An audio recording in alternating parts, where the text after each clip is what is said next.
আজকে আলু দিয়ে একটা রেসিপি করব। প্রথমে গ্যাসটা জ্বালিয়ে নিলাম। ঠিক আমি যেভাবে দেখাই ওইভাবেই করবে, তোমাদেরও ওরকমই হবে। জল বসিয়ে দিলাম।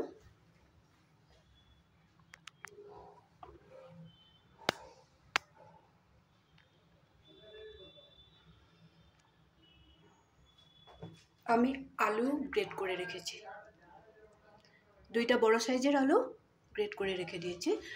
গ্রেট যে করেছি আমি এই সাইডটা দিয়া, বড় সাইডটা দিয়ে করেছি, ছোট দিয়ে করিনি, নাহলে যে জিনিসটা আমি করব আলুগুলো ভেঙে যাবে। এই সাইডগুলো দিয়ে করবে না, এই বড় সাইডটা দিয়ে করবে।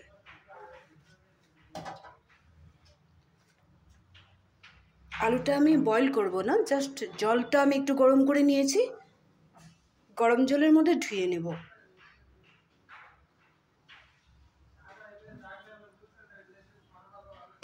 জলটা ভালো করে গরম হয়ে যাক, আমি দেখিয়ে দিলাম জলটা যে বসিয়েছি, তো দেখিয়ে দিলাম। জলটা আমার গরম হয়ে গেছে, আমি এখন গ্রেট করে রাখা আলুটা দিয়ে দেবো। আলুটাকে জাস্ট আমি একটু নরম করে নেব, 1 মিনিটও করব না। আলুটা দিয়ে দিলাম। আলুটা আমি গ্রেট করে ভালো মতো ধুয়ে রেখেছিলাম।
এখন আমি এখানে একটু লবণ দিয়ে দেব।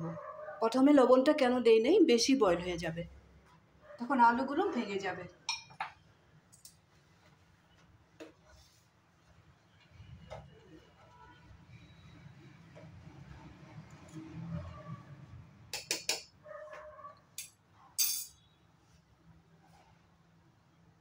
আলুটা আমার হয়ে গেছে, গ্যাসটা অফ করে দিলাম। এখন আমি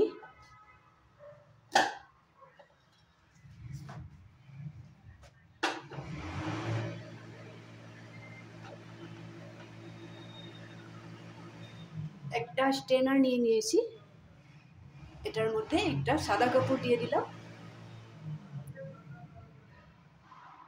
এখানে আমি আলুটা ঢেলে দেব।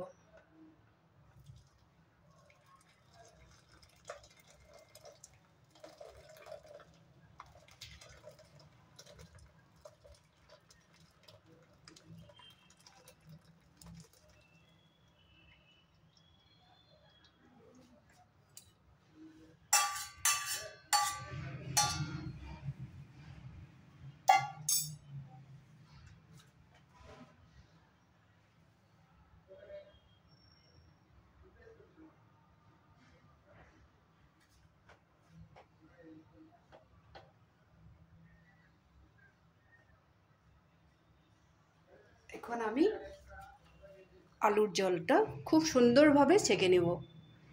এরকম একটা পুটলি বেঁধে নিলাম। আমি এখন জলটা ছেঁকে নেব, পুরো শুকনো করতে হবে আলুটা। তারপরে আমি যে কাজটা করব দেখাচ্ছি। এটাকে নামিয়ে রাখলাম।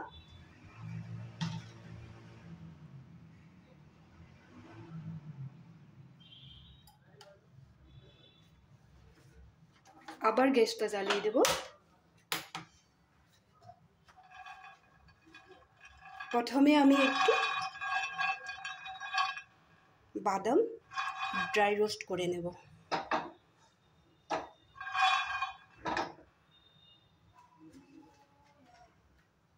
বাদামটা রোস্ট হোক।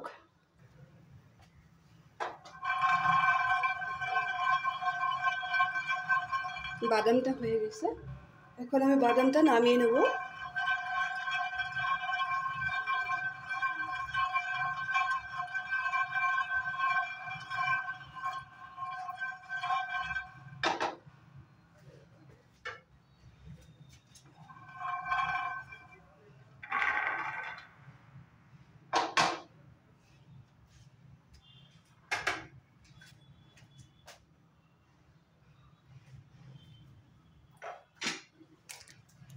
এখন আমি একটু সরষের তেল দেব।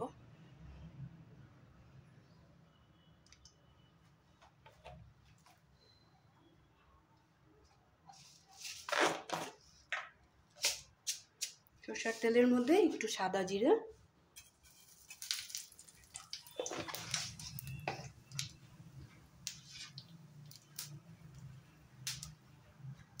কেটে রাখা পেঁয়াজটা দিয়ে দেব, কাঁচা লঙ্কাটাও দিয়ে দেব,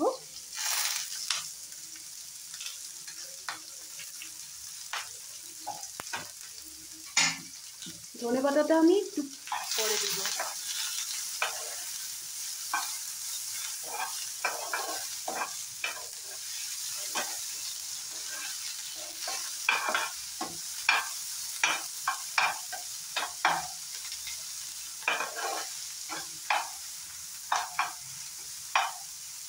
পেঁয়াজটা একদম পাতলা করে কাটবে, কাঁচা লঙ্কাটাও এভাবে পাতলা করে কাটবে, কিন্তু আদা রসুনটা থেতো করে দেবে।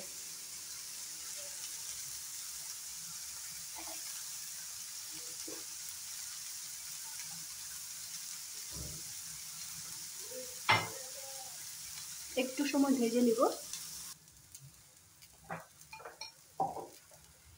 পেঁয়াজ, রসুন, আদা আর কাঁচা লঙ্কা ফ্রাই করা হয়ে গেছে। আমি এখন হিসাব মতো একটু লবণ দিয়ে দেবো।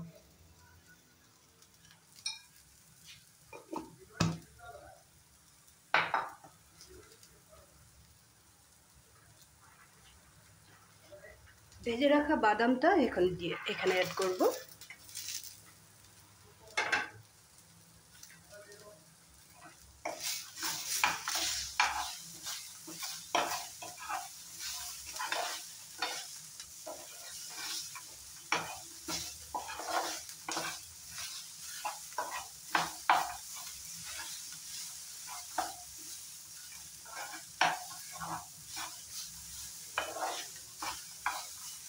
এখন আমি গ্যাসের ফ্লেমটা অফ করে দেব।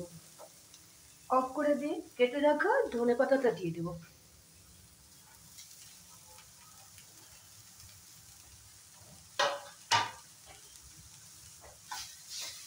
এই সবজিটা এখন আমি ঠান্ডা করে নেব, ভালো করে ঠান্ডা করে নেব, যাতে আমি হাত দিয়ে ধরতে পারি। এভাবে ঠান্ডা করে নেব। গ্যাসটা তো অফ করেই দিয়েছি।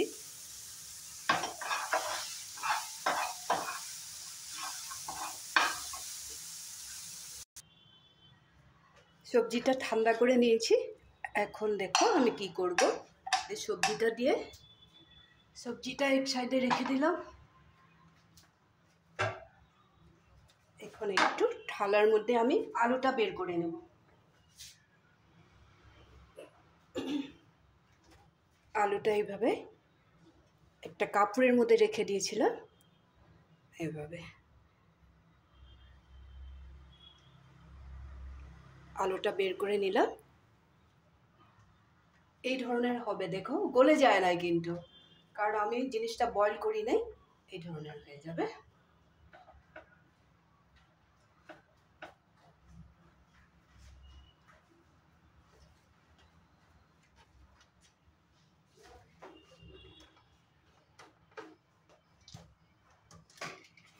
এখন আমি এখানে দিব বাইন্ডিংয়ের জন্য একটু চালের গুঁড়া। তোমরা চাইলে ময়দাও দিতে পারো, বেসনও দিতে পারো, নাহলে কর্নফ্লোরও দিতে পারো। কিন্তু আমি বলবো যে, আমি সবসময় বলি চালের গুঁড়াটাই ভালো। আবার যদি লাগে আবার দিব। আমি এখন মেখে নেব।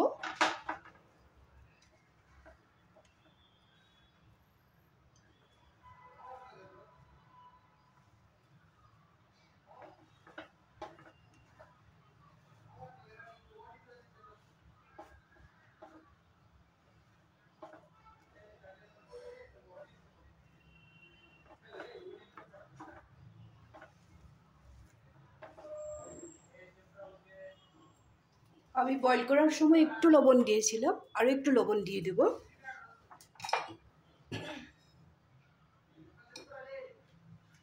কারণ আলুটা যখন ছেঁকে নিয়েছিলাম লবণটা বেরিয়ে গেছে, কম হতে পারে, এই জন্য একটু লবণ দিয়ে দিলাম। খুব বেশি দেবে না, একদমই সামান্য।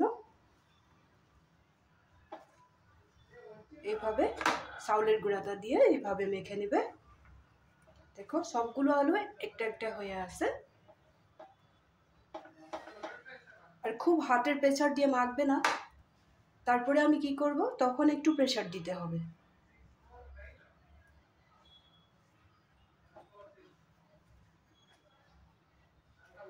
আমি একটা দেখিয়ে দেব। যদি আমার বাইন্ডিংটা ঠিকঠাক না হয় তাহলে আমি আর একটু চালের গুঁড়া নিয়ে নেব। এইভাবে হাতের তলায় দিয়ে দিলাম।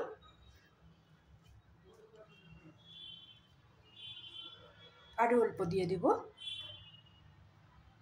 দিয়ে এরকম বড় বড় গোল গোল করে নিব। আমার হিসাব মতো আমি এইভাবে গোল করে নেব।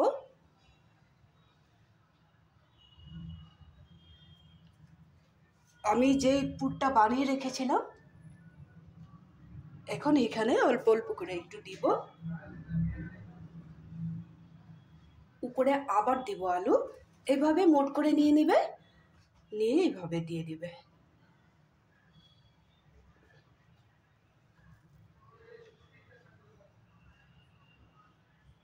একটা আমি রেডি করে নিয়েছি।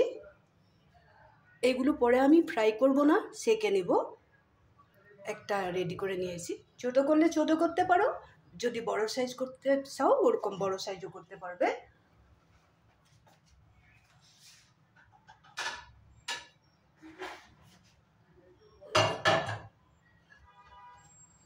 একটা আমি রেডি করে নিলাম, এটা আমি এখানে রেখে দিলাম। পরে আমি কিভাবে সেকে নেব দেখবে। একটা আমি রেডি করে নিয়েছি, আর একটাও দেখিয়ে দেবো। বাকি কয়টাও আমি এইভাবেই করে নেব। প্রথমে একটু এরকম করে চাপা দিয়ে নেব, তারপরে আমি হাতের তলায় বসিয়ে দেব।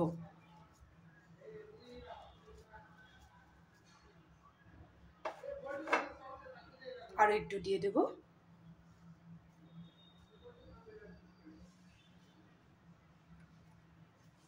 এখন আমি ভিতরে পুরটা দিয়ে দেব।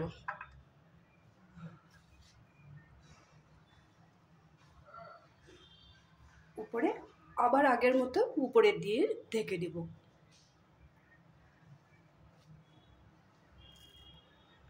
আর একটা হয়ে গেল।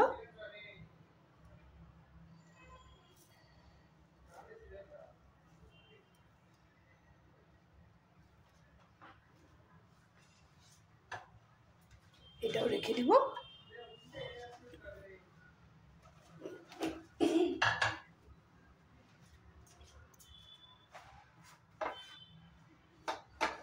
আরেকটা হবে, কারণ আমি বেশি বানাবো না,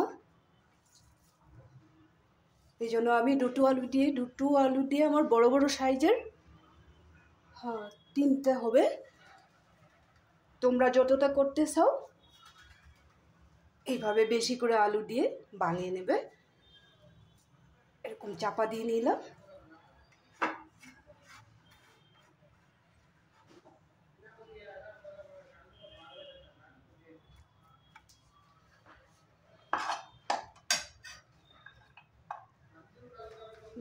আলুর এখানে যে পুরটা ছিল পুরটা দিয়ে দিলাম, দিয়ে এখন আবার এটা দিয়ে মুখটা বন্ধ করে দেব।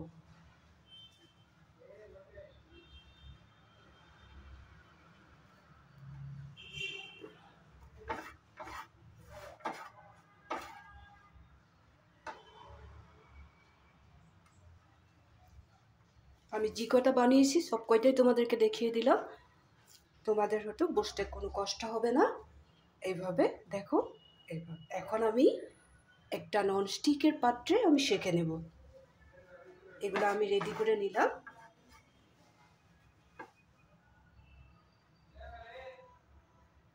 তোমরা 1 মিনিট অপেক্ষা করো। আবার আমি ননস্টিকের প্যানটা বসিয়ে দিলাম। এখানে আমি সামান্য তেল দিয়ে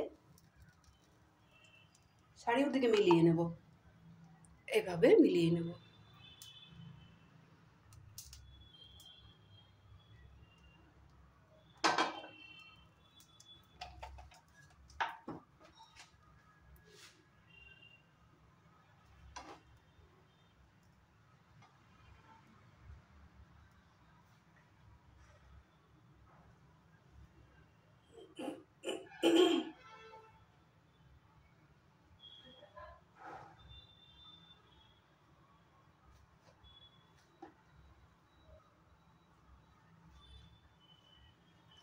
তেলটা গরম হয়ে গেছে, এখন আমি একটা একটা করে এখানে ফ্রাই করে নেব।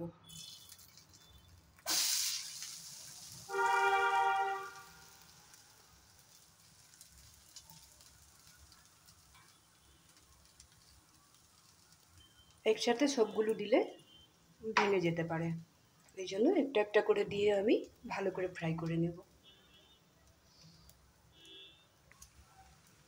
সাইডে আর একটাও দিয়ে দিলাম। এখন আমি একটু সময় ঢেকে রাখবো।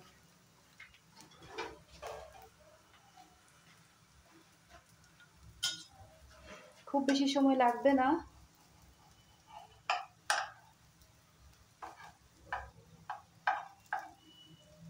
একটু সময় ঢেকে দেবো।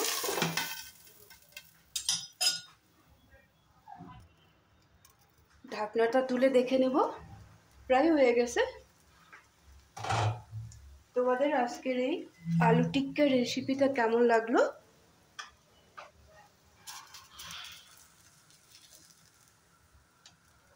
আর একবার উল্টিয়ে দেব।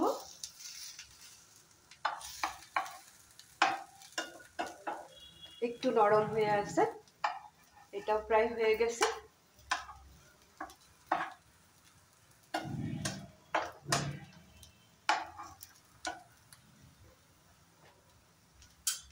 যদি রেসিপিটা ভালো লেগে থাকে তাহলে লাইক শেয়ার করবে, কমেন্ট করবে। বাড়িতে এইভাবে আমি যেভাবে দেখিয়ে দিয়েছি ওইভাবেই বানিয়ে খাবে। আর একটা বাকি আছে, ওইটা ওইভাবেই করে নেব।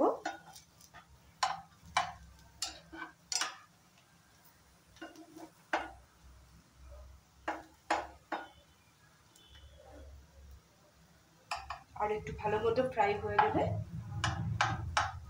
তুলে নেব। দুইটা আমার রেডি হয়ে গেছে, আমি তুলে নিলাম একটা থালায়। আর একটা বাকি আছে, ওটাও দিয়ে দেব।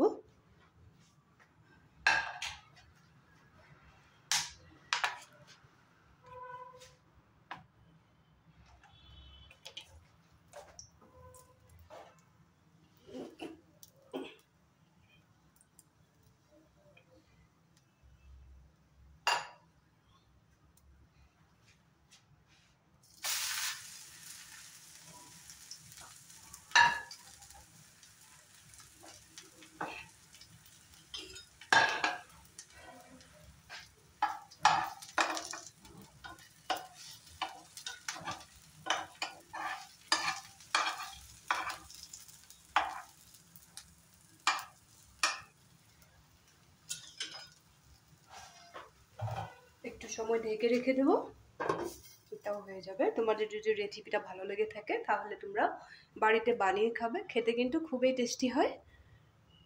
আর যদি ভালো লাগে তাহলে আমাকে কমেন্ট করবে, কমেন্ট করে বলবে কেমন লাগলো।